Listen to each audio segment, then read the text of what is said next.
Hi all, welcome back to the lecture series on analog communications. In the previous lecture, we have discussed about how to easily estimate the figure of merit calculations.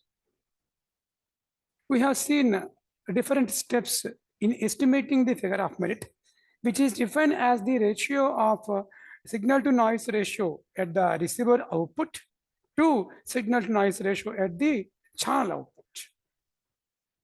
What are the various assumptions to be made, as well as which domain need to be followed for estimating the signal to noise ratio have been covered in the previous lecture.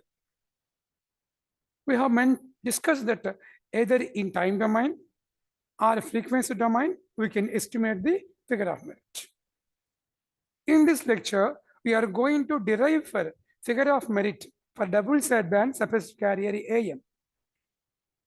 The first step in this estimation is drawing the receiver model.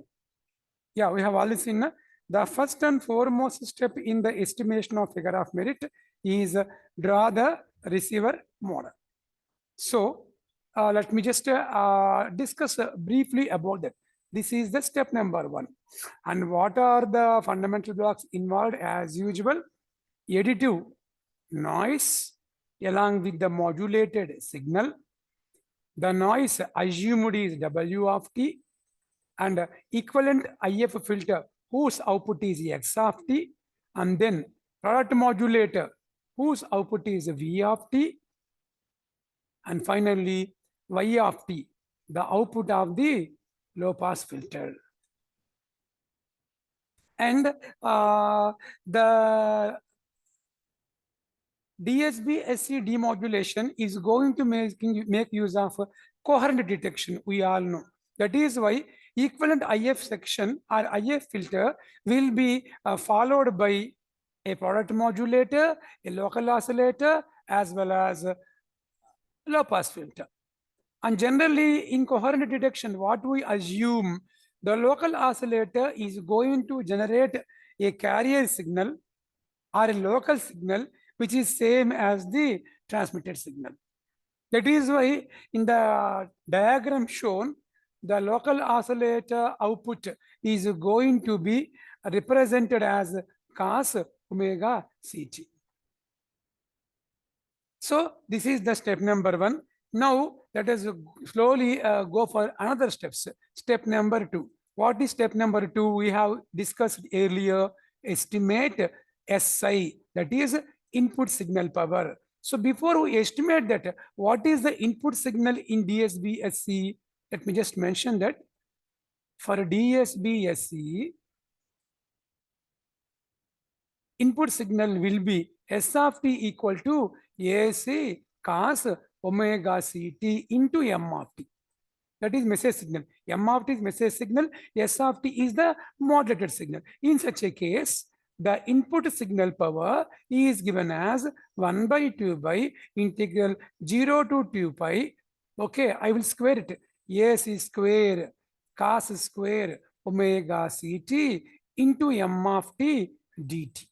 Because average power is the mean square value. Then this can be taken as AC square, I will take it out.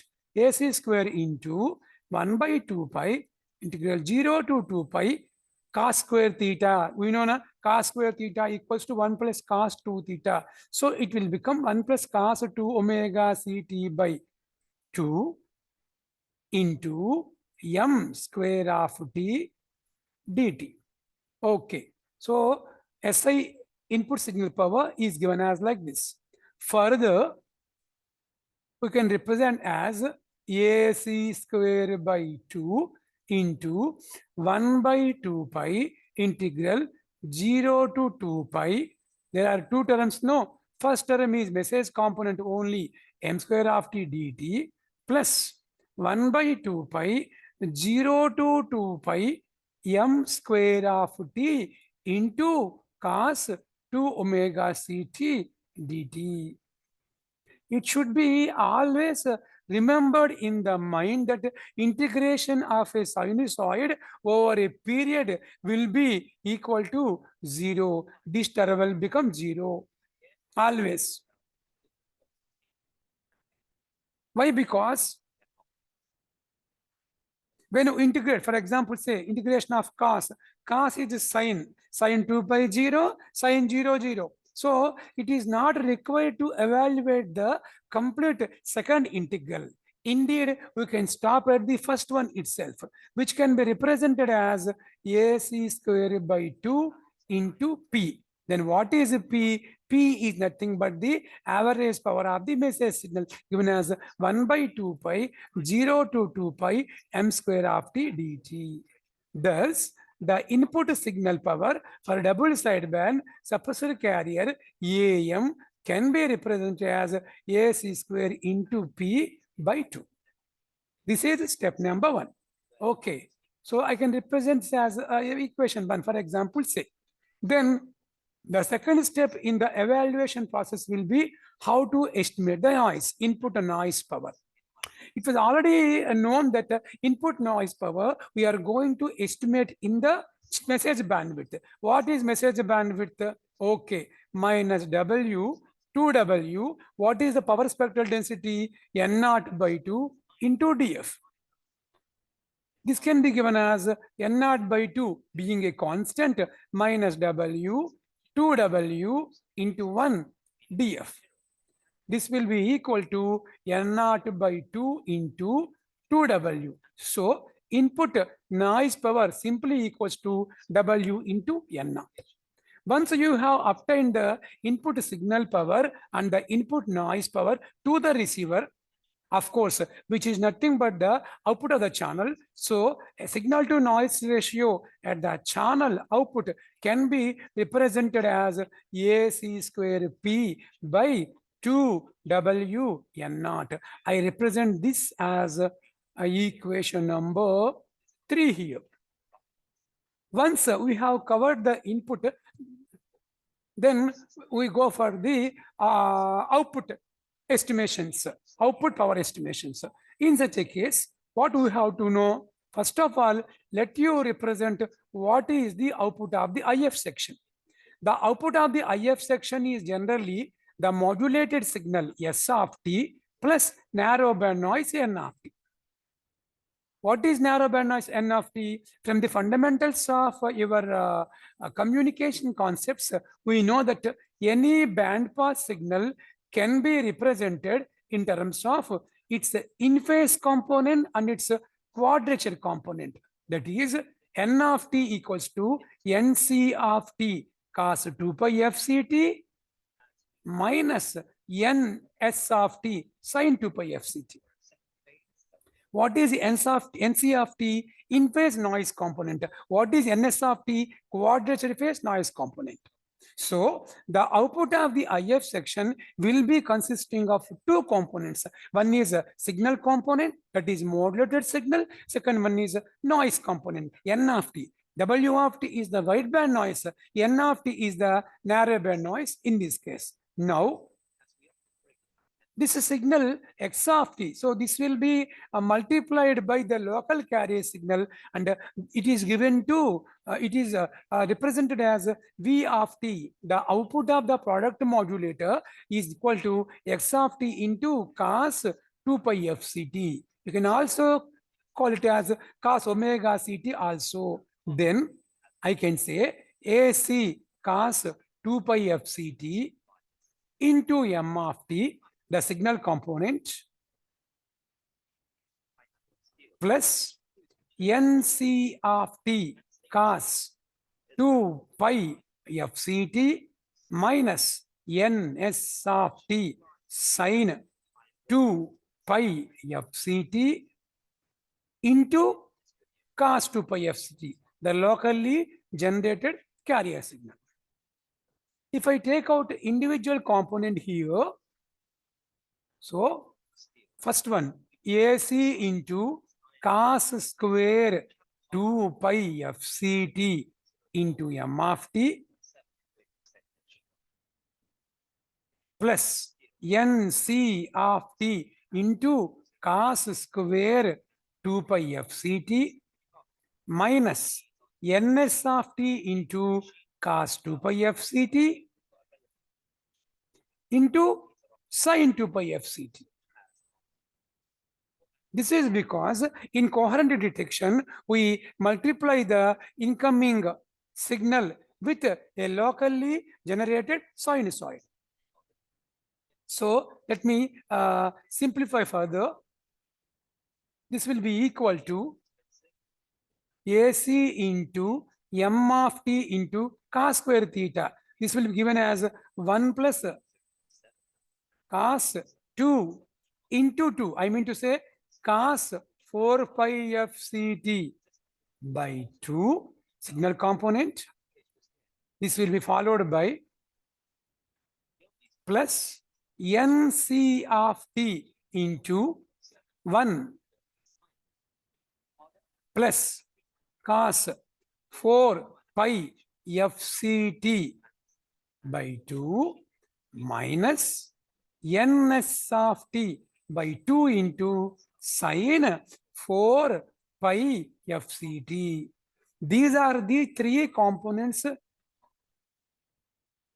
These are the three components present at the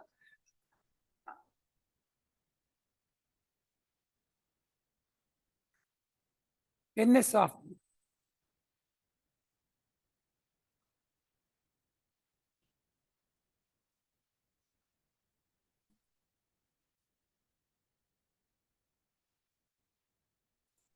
There are three components present at the product modulate output. One corresponding to the message signal, remaining to corresponds to noise component. NC of t in phase component, NS of t coordinate component.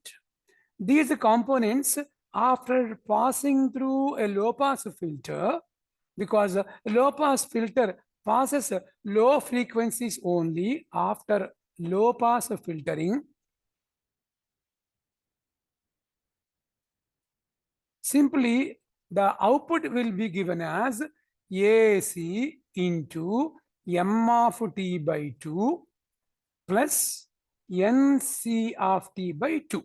Only two components. Why? Because if you check out cos 4 pi fct high frequency removed by low pass filter, again cos 4 pi fct removed by low pass filter, sin 4 pi fct removed. So ultimately the demodulated output, that is the low pass filter output, will be consisting of two components. One corresponds to the desired message signal, the other corresponds to the unwanted noise component. So with these things in mind, now let me estimate SO output signal power, which is given as 1 by 2 pi 0 to 2 pi AC square m square of t by 4 dt. That is equals to AC square by 4 into 1 by 2 pi 0 to 2 pi m square of t dt. The term under the integration indicates average power of the message signal. So it will be AC square into P by 4. This is the output signal power obtained. Now, once you have calculated the output signal power, let me give some notation to this. It can be given as some expression 4. Then we have to estimate NO. What is the output noise power? In the figure of merit calculations, in different modulation schemes, the complexity lies in the estimation of the output noise power only. Why? Because what component is present at the output? NCRT. So do you have any mathematical expression for the NCRT? No. But generally, we can estimate like this: 1 by 2 pi 0 to 2 pi nc of t by 2 whole square dt. This is the standard expression for estimating the average noise power at the receiver output, which can be given as 1 by 4 into 1 over 2 pi 0 to 2 pi nc square of t dt. But where is nc of t? We don't have any mathematical expression for NC of t. So what to do? This can be made equivalent to 1 over 2 pi minus infinity to infinity S N C of f df, where S N C of df is the power spectral density of in-phase noise component.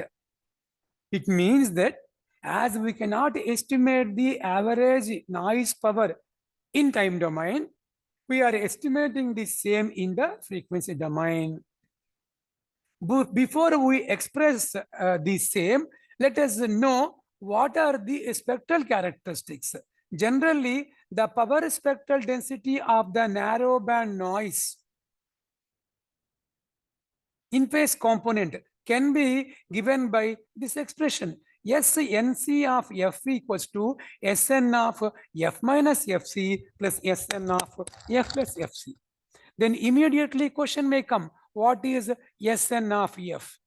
Sn of F is the power spectral density of narrow band noise. Power spectral density of narrow band noise. So for estimating the power spectral density of in-phase component, we must initially know what is the input noise, what is the narrow band noise, and then estimate the in-phase component as we discussed here. Now let me just add a few things. Okay. From time domain to, I am making a shift to frequency domain. Okay. SW of F. This is the power spectral density of white noise at the receiver output, right?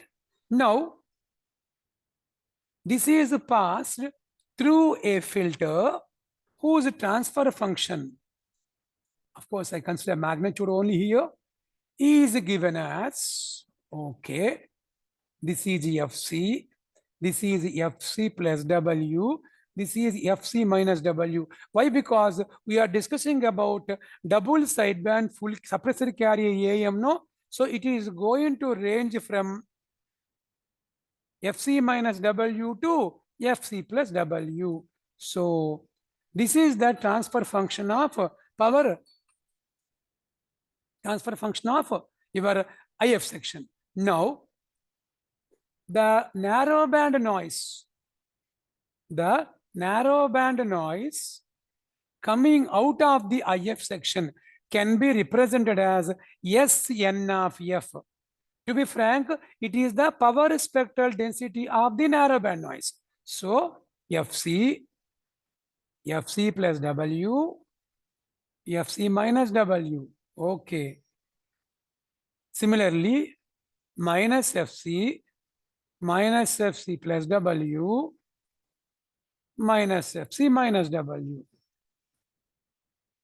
This is your N0 by 2. Right? And don't forget, what is our objective? We want to estimate the average power of the in-phase noise component, SNC of F. So what we are doing now? Initially, we are estimating the narrowband noise. Then we are going to shift right and shift left. So like this. So what I do?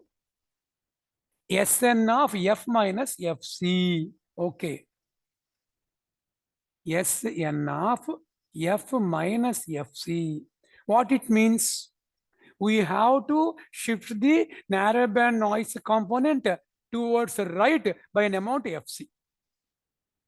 To simplify this process, what you say, whenever you have Sn of F minus Fc, it is better add Fc everywhere and then estimate the corresponding component. Means minus Fc plus Fc 0, minus Fc plus W plus Fc. So W, this is minus W. And what about this?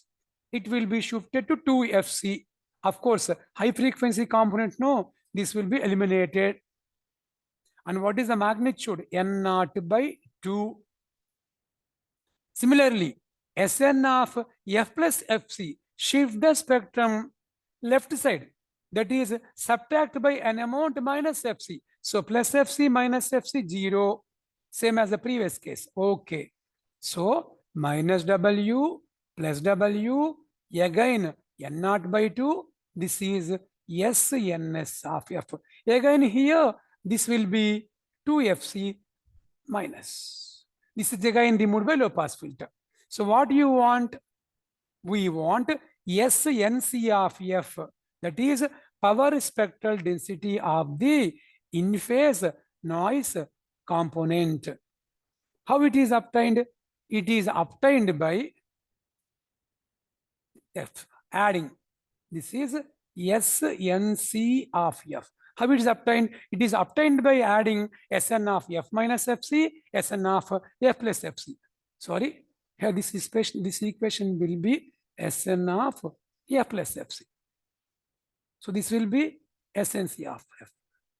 So if I add both, the outcome will be minus W plus W N naught. This is your SNC of F. Then what you want? NO. NO equals to, we have already seen, 1 by 4 into area under this curve. That is minus W to W N naught dF. That will be equals to N naught by 4 into 2W. That will be equals to W N naught by 2. So I just represent this as equation number 5. So what is required now? I want to estimate signal to noise ratio at the receiver output. So what is SI? We have already seen SI equals to, in the previous expression, SI equals to AC square P by 4. We got it, right? That will be AC square P by 4 by W N naught by 2. So what is the outcome? This will be equals to AC square P by 2 W N naught. This is the signal to noise ratio at the output. Then what about the signal to noise ratio at the input? We already estimated SNR of C equals to AC square P by 2W N naught. So finally, gamma, the figure of merit for double sideband suppressor carrier AM can be given as signal to noise ratio at the output by signal to noise ratio at the input. That is given as AC square P by 2W N naught by AC square P by 2W N naught, which is equal to 1. That is gamma for double sideband suppressor carrier AM is unity. That is why in some assessment tools they will ask, verify the statement that figure of merit for DSBSC is equal to unity. So this is the manner we are going to evaluate the figure of merit for double sideband suppressor carrier amplitude modulation. In the next lecture, we are going to calculate the figure of merit for double sideband full carrier AM. In full carrier AM, we are going to make use of envelope detection. So the demodulator in the general block diagram is replaced by using the envelope detector. So see you in the next week, next lecture. Thank you.